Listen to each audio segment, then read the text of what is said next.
which 20 years after her death still hangs over the space program, the American people, and this discovery. Having said all that, do you agree or disagree with Ms. Mead's conclusions?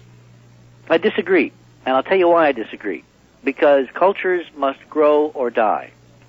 And having been raised with the gentle, loving care of Gene Roddenberry, and part of what I call the Star Trek generation, and part of that contingent that has dreamed and hoped and wondered what it would be like to find that humankind is part of a much larger community that could place our humanness in some kind of context, I find that view very fearful, very short-sighted, and frankly outdated. And I believe it was kind of part of the whole McCarthy-esque era, which was paranoia and fear of the other, compounded by her personal experiences in Samoa, that led to those recommendations.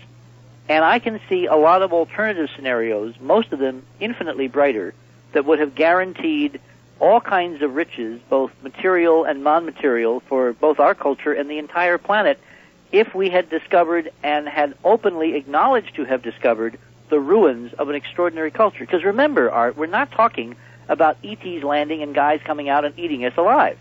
We're talking about the danger of knowledge. Sure.